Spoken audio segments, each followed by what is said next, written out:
Hello friends, आज हम last topic देखते हैं फर्स्ट चैप्टर का, जो है पोर्टर्स 5 फोर्सेस मॉडल। ठीक है, अभी इसमें क्या होगी, टोटल 5 फोर्सेस हैं जिसके मदद से हम कंपटीशन को एनालाइज करेंगे। और ये जो पोर्टर्स का जो 5 फोर्सेस मॉडल है, ये एक बहुत ही पावरफुल और वाइडली यूज टूल्स है।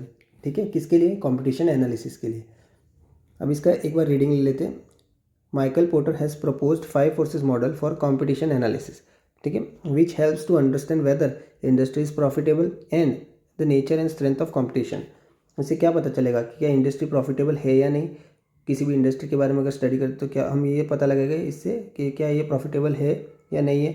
नेचर एंड स्ट्रेंथ क्या है? नेचर एंड स्ट्रेंथ पता लगेगा कंपटीशन का उस इंडस्ट्री का। ठीक है, अभी हम देखते हैं कि इस 5 फोर्सेस मॉडल में कौन कौन से 5 फोर्सेस आते हैं। ठीक है, 5 फोर्सेस। पहला है बार्गेनिंग पावर ऑफ बायर, दूसरा बार्गेनिंग पावर ऑफ सप्लायर, तीसरा है थ्रेट ऑफ न्यू एंट्रेंट, फिर फोर्थ है थ्रेट ऑफ सब्सटीट्यूट प्रोडक्ट, पांचवा हम देखेंगे इसमें राइवलरी अमंग फर्म, यानी जो करंट प्लेयर्स है उसके अमंग राइवलरी। ठीक है, ये हो गया इसका चार्ट। अभी हम पहला पॉइंट देखते हैं यहाँ पर, बार्गेनिंग पावर ऑफ बायर। ठीक है, बार्गेनिंग पावर ऑफ बायर क्या देखेंगे। बायर बायर की जो बार्गेनिंग पावर होगी वो जितनी ज़्यादा होगी ना, उतना ही कॉम्पिटिशन पर हमें ज़्यादा असर देखने मिलेगा। तो अभी हम ये देखते हैं इसमें क्या क्या फैक्टर्स आते हैं जिसके कारण हम ये डिटरमाइन कर पाएंगे कि बार्गेनिंग पावर ऑफ बायर क्या है, कितना है, मतलब ज़्यादा होगा कि कम होगा, किस कारण से। अगर बायर जो है वो बल्क में अगर कोई चीज़ परचेस करता है तो उसका बार्गेनिंग पावर ऑब्वियसली ज़्यादा होगा। ठीक है, और नंबर ऑफ़ बायर का क्या मतलब हो गया? नंबर ऑफ़ बायर, अगर कस्टमर्स अगर बहुत ज़्यादा है, यानी बायर अगर बहुत बहुत ज़्यादा है, ठीक है, तो उससे क्या होगा? बार्गेनिंग पावर कम होगी, ऑब्वियसली कम होगी। ज़्यादा बायर से तो बार्गेनिंग पावर कम हो जाएगी, क्योंकि सप्लायर ऑब्वियसली वो बोलेगा कि नहीं आप नेक्स्ट शॉप पे चले जाओ, तो बार्गेनिंग पावर ऑब्वियसली कम हो जाएगी। ज़्यादा बायर है तो उससे उतना ही मतलब बार्गेनिंग पावर कम हो जाएगा। और अगर हमें ये देखते हैं कि बायर लिमिटेड है या कम बायर है, तो उधर हमें बार्गेनिंग पावर हमें ज़्यादा देखने मिलेगी। जैसे कि B2C के केस में, बिजनेस टू कस्टमर के केस में क्या होगा? बार्गेनिंग पावर हमें कम देखने मिलेगी। और business to business, limited buyers, तो यहाँ पर हमें बार्गेनिंग पावर जो है ज़्यादा देखने मिलेगी। ठीक है, अभी देखते हैं हम स्विचिंग कॉस्ट। स्विचिंग कॉस्ट क्या है? जैसे कि मैं बताऊँ कि आप दिल्ली में हो और आपको चेयर परचेज़ करनी है। ठीक है, दिल्ली में हो और चेयर परचेज़ करनी है, और पर चेयर का प्राइस है 5 रुपीज़। ठीक है, आपको टोटल 1000 चेयर परचेज़ करनी है। तो आप शॉपकीपर को बोले कि हमें 1000 चेयर चाहिए, तो शॉपकीपर ने बोला 5 रुपीज़ पर चेयर आपको कॉस्ट पड़ेगा, मतलब इसका जो प्राइस है वो 5 रुपीज़ पर चेयर। तो टोटल आपको कितना पड़ा कॉस्ट? 5000 रुपीज़ 1000 चेयर का। पर अगर बायर यहाँ पर अगर ये करता है, बार्गेनिंग करता है कि मैं अलीगढ़ से लाऊँ तो मुझे 2 रुपये ही कॉस्ट पड़ता है एक चेयर का, तो यहाँ पर क्या करते हैं ना कि जो सेलर जो होता है वो क्या ट्राई करते हैं, मतलब वो भी कोशिश करेगा ना कि बायर का जो बार्गेनिंग पावर है कम करने की कोशिश करेगी, वो कम से कम नेगोशिएट करे प्राइस को। तो ये लोग क्या करते हैं, सेलर लोग, वो स्विचिंग कॉस्ट क्रिएट करते हैं, जिससे क्या होगा कि बार्गेनिंग पावर ऑफ बायर क्या हो जाएगी? कम हो जाएगी। स्विचिंग कॉस्ट इस यहाँ पर कैसे क्रिएट किया दिल्ली वाले ने, कि अगर वो अलीगढ़ से लेके आएगा कस्टमर, बायर यानी, तो उसको वही चीज़ भले ही 2 रुपये में मिल रही है, उसको 2000 रुपये में, मतलब 1000 चेयर मिल रही है उसको, पर वहाँ पे उसको स्विचिंग कॉस्ट यानी जो ट्रांसपोर्टेशन का जो कॉस्ट है वो 3000 रुपीज़ एक्स्ट्रा पे करना पड़ेगा दिल्ली तक लाने के लिए। तो उसको वो चेयर 5000 रुपीज़ में ही पड़ी, 10,000 चेयर। ठीक है, तो यहाँ पर स्विचिंग कॉस्ट जो है वो भी यहाँ पर इम्पैक्ट डालेगा बार्गेनिंग पावर ऑफ बायर पे। ठीक है, स्विचिंग कॉस्ट सेलर बनाते हैं ताकि क्या हो जाए? बार्गेनिंग पावर कम करने के लिए। ठीक है, अनडिफ्रेंशिएटेड प्रोडक्ट, अगर प्रोडक्ट अनडिफ्रेंशिएटेड है, मतलब सेम प्रोडक्ट है सेलर्स के पास, तो ऑब्वियसली बार्गेनिंग पावर उसके हिसाब से इफेक्ट बढ़ेगा। ठीक है, अभी हम देखते हैं सेकंड वाला, बार्गेनिंग पावर ऑफ सप्लायर। क्या देखेंगे हम? Bargaining power of supplier. Bargaining power of supplier में क्या है? सप्लायर भी इफेक्ट करता है कंपटीशन को। ठीक है, जैसे कि इसमें कौन से फैक्टर्स आएंगे जिससे हम बार्गेनिंग पावर पता लगा पाएंगे सप्लायर का? Substitutes are not easily available. ठीक है, अगर अगर कोई सब्सटीट्यूट ही नहीं है आपकी, कोई भी प्रोडक्ट का अगर सब्सटीट्यूट नहीं है, तो ऑब्वियसली बार्गेनिंग पावर भी ज़्यादा होगी सेलर की, क्योंकि उसके पास एक यूनिक प्रोडक्ट है, वो किसी किसी और जगह पे नहीं मिलेगा, तो वो बार्गेनिंग पावर उसकी सेलर की ज़्यादा होगी।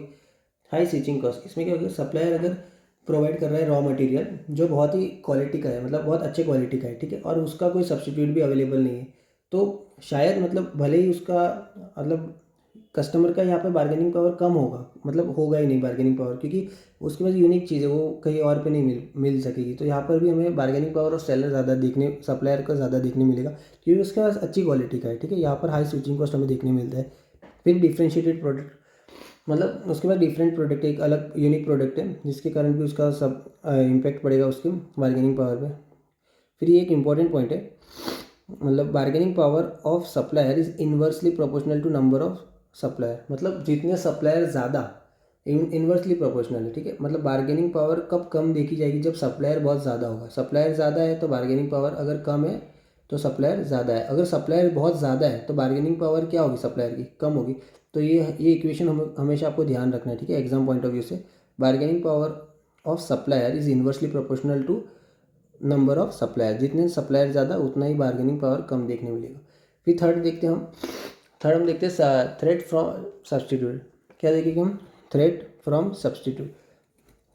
इसमें क्या होगा कि अगर आपके पास में एक प्रोडक्ट है जिसका सब्सटीट्यूट अवेलेबल है मार्केट में, तो कस्टमर क्या कर सकता है, यहाँ पर कस्टमर स्विच करेगा उस प्रोडक्ट को। अगर उस प्रोडक्ट की अवेलेबिलिटी नहीं हुई, कि प्राइस ज़्यादा हुआ, कुछ भी कारण है, उसका टेक्निकली वो ज़्यादा एफिशिएंट हुआ, कुछ भी कारण से वो स्विच करने की उसके पास मतलब चॉइस रहती है, क्योंकि एक सब्सटीट्यूट प्रोडक्ट मार्केट में अवेलेबल है, ठीक है। इसका मैं एग्जांपल दूं अगर आपको, तो बिस्लरी और किनले की बात करें। और बिस्लरी क्या है, तो वाटर का बॉटल है, पानी पीने की बॉटल है। और किनले क्या है, यहाँ पर ये किनले भी पानी पीने की बॉटल है। तो यहाँ ये दोनों सब्सटीट्यूट नहीं है एक दूसरे के, क्योंकि ये दोनों सेम सेगमेंट की प्रोडक्ट है, ठीक है। यहाँ पर ये दोनों एक दूसरे के राइवल्स है, ना कि सब्सटीट्यूट है। और अगर मैं कंपेयर करूँ बिस्लरी और रियल का जो जूस आता है उसको अगर कंपेयर करूँ, तो यहाँ पर हम बोलेंगे कि इन दोनों का पर्पस एक ही है, क्या मतलब कि जो प्यास है वो बुझानी है, ठीक है। इनका पर्पस दोनों का एक है, पर ये दोनों एक दूसरे से सब्सटीट्यूट है। इनका सेगमेंट अलग अलग है, कि वो जूस बना रहा है और वो पानी सप्लाई कर रहा है, ठीक है। दोनों का सेगमेंट अलग अलग हमें देखने मिलता है। तो यहाँ पर हम बोलेंगे कि सब्सटीट्यूट प्रोडक्ट है बिस्लरी और रियल जूस। जैसे कि मैं बात करूँ टाटा टी की और नेस्कैफे की, तो ये दोनों सब्सटीट्यूट प्रोडक्ट है। इनका डिफरेंट सेगमेंट है, ठीक है। पर नीड क्या है, नीड सेम होती है। सब्सटीट्यूट प्रोडक्ट मतलब कि नीड सेम है, सेगमेंट भले ही दूसरे हो, ठीक है। Pressure exercise by substitute product, क्या उसकी प्राइस, अगर प्राइस कंपेरेटिवली अगर किसी को वो इकोनॉमिक लगी तो सब्सटीट्यूट मतलब स्विच हो जाएगी कस्टमर सब्सटीट्यूट प्रोडक्ट पे। अवेबिलिटी अगर यहाँ पर कम है तो सब्सटीट्यूट प्रोडक्ट पे स्विच हो जाएगी। मतलब चाय, अगर हम चाय पत्ती लेने गए, चाय पत्ती नहीं मिली तो क्या करेंगे हम, कॉफ़ी अरेंज करेंगे, कॉफ़ी पिएंगे। वैसे ही स्विच कर सकते हैं कस्टमर। तो यहाँ पर हमेशा थ्रेट रहता है सब्सटीट्यूट का, ठीक है। तो अभी हम देखते हैं फोर्थ वाला क्या है। तो अभी हम देखते हैं थ्रेट ऑफ न्यू एंट्रेंट। अभी थ्रेट ऑफ न्यू एंट्रेंट, जितने भी न्यू एंट्रेंट्स हैं, मतलब जो नए नए लोग आ रहे हैं इंडस्ट्री में, अगर ज़्यादा लोग आ रहे हैं, जितने ज़्यादा न्यू एंट्रेंट आएंगे, जितना ज़्यादा ये होगा उतना ही ज़्यादा क्या होगा, कंपटीशन का इंटेंसिटी बढ़ेगा, ठीक है। तो हमें भी न्यू एंट्रेंट्स के लिए कुछ करना चाहिए, हमें इनको रोकना चाहिए न्यू एंट्रेंट्स को, ठीक है। तो इस मतलब हमें एंट्री, जो इनका न्यू एंट्रेंट का जो एंट्री है, इसके ऊपर बैरियर हमें लगाना चाहिए। तो ये किसका रिस्पॉन्सिबिलिटी, पहले तो ये इंडस्ट्री का रिस्पॉन्सिबिलिटी है, ताकि वो रेस करें, मतलब ज़्यादा से ज़्यादा एंट्री बैरियर्स लगाए ताकि न्यू एंट्रेंस को रोका जा सके, ठीक है। इसका जो है नोट्स मैंने नेक्स्ट पेज पे लिखा है, ये थोड़ा लेंदी नोट्स था इसका, उस जगह पे नहीं आ पाता था इसलिए। तो हम देख रहे threat of new entrant. Threat can be due to new product range, size of entrance, pricing etcetera, ठीक है। थ्रेट इसके कारण हो सकता है, न्यू प्रोडक्ट रेंज हो गया, size of entrance, pricing etcetera. Factors are price, quality, size of firm, resources etcetera. The threats of new entry depends on entry barriers and also on resistance showed by existing players। वही मतलब अगर जो industry है उनको ही रोकना है, अगर रोकना है तो एंट्री बैरियर्स इंक्रीज करके उनको ही रोकना है, ठीक है। How it is the entry barrier which plays the major role. Entry barrier भी कैसे मेजर रोल प्ले करता है, अभी हम ये देखते हैं। सम बैरियर्स आर, कुछ बैरियर्स ये है, capital required to enter new entry. अभी इंडस्ट्री के जितने भी प्लेयर्स थे उन्होंने एक मतलब एक कैपिटल बना दिया, जिससे वही कैपिटल अगर होगा तभी वो कोई न्यू एंट्री कर पाएगा। प्रोडक्ट डिफ्रेंशिएशन, यानी अगर प्रोडक्ट डिफरेंट हो हर एक इंडस्ट्री में, जैसे कि हर एक कोई भी जो एंटर कर रहा है उसको एक डिफरेंट प्रोडक्ट या यूनिक प्रोडक्ट लाना पड़ेगा। तो ये भी एक समस्या हो जाएगी न्यू एंट्रेंट के लिए, कि अगर उसको एंटर करना है तो न्यू प्रोडक्ट लाना है, प्रोडक्ट डिफरेंट लाना पड़ेगा। फिर एक गवर्नमेंट रेगुलेशन भी एक बैरियर बन सकता है। गवर्नमेंट की कोई पॉलिसी, वो भी बैरियर बन सकता है उस इंडस्ट्री में एंट्री करने के लिए, ये फुलफिल करनी पड़े तो। पेस ऑफ टेक्नोलॉजिकल ग्रोथ भी एक बैरियर बन सकता है। और एक साइज ऑफ फर्म, ठीक है। ये हो गया थ्रेट ऑफ न्यू एंट्रेंट। अभी अगर थ्रेट ऑफ, मैं एक बात बताता हूँ यहाँ पर, अगर थ्रेट ऑफ न्यू एंट्रेंट जो है, जैसे कि न्यू एंट्रेंट मैं मानूँ कोई बहुत ही बड़ी कंपनी है, ठीक है, जैसे कि मैं बोलूँ जियो जब आया था, रिलायंस का जियो, तो उसका जो लॉन्चिंग जो कॉस्ट था जियो का, वो जो लॉन्चिंग कॉस्ट था वो पूरे टेलीकम्युनिकेशन का जो इंडस्ट्री है इंडिया में, जिसके अंदर सब आ जाते हैं, एयरटेल, एयरसेल, आइडिया, वोडाफोन, सब, वो पूरी टेलीकम्युनिकेशन इंडस्ट्री का जो नेटवर्थ है उससे भी ज़्यादा तो सिर्फ जियो का लॉन्चिंग कॉस्ट था। तो वहाँ पर हमें ये सब, ये उन सबको मतलब एक एक्सेप्शन है ये उन सब के लिए कि शायद वो इन सबको, तो वो एक्स्ट्रा लार्ज फर्म है तो इन सबको क्या कर सकते हैं, अवॉइड कर सकती है गवर्नमेंट रेगुलेशन, या वो मतलब उसके ऊपर ज़्यादा इम्पैक्ट नहीं डालेगी ये सारी चीज़ें। ठीक है, तो अभी हम लास्ट टॉपिक देखते हैं जो है rivalry among firm. Rivalry among firm की देखते हैं अभी हम, राइवलरी अमॉन्ग फर्म क्या बताता है हमें। मतलब ये सबसे, ये पहली बात तो ये सेंटर में होता है। कहाँ पर होता है, ये सेंटर में होता है। इसमें क्या आ गए, कॉम्पिटिटर्स आ गए।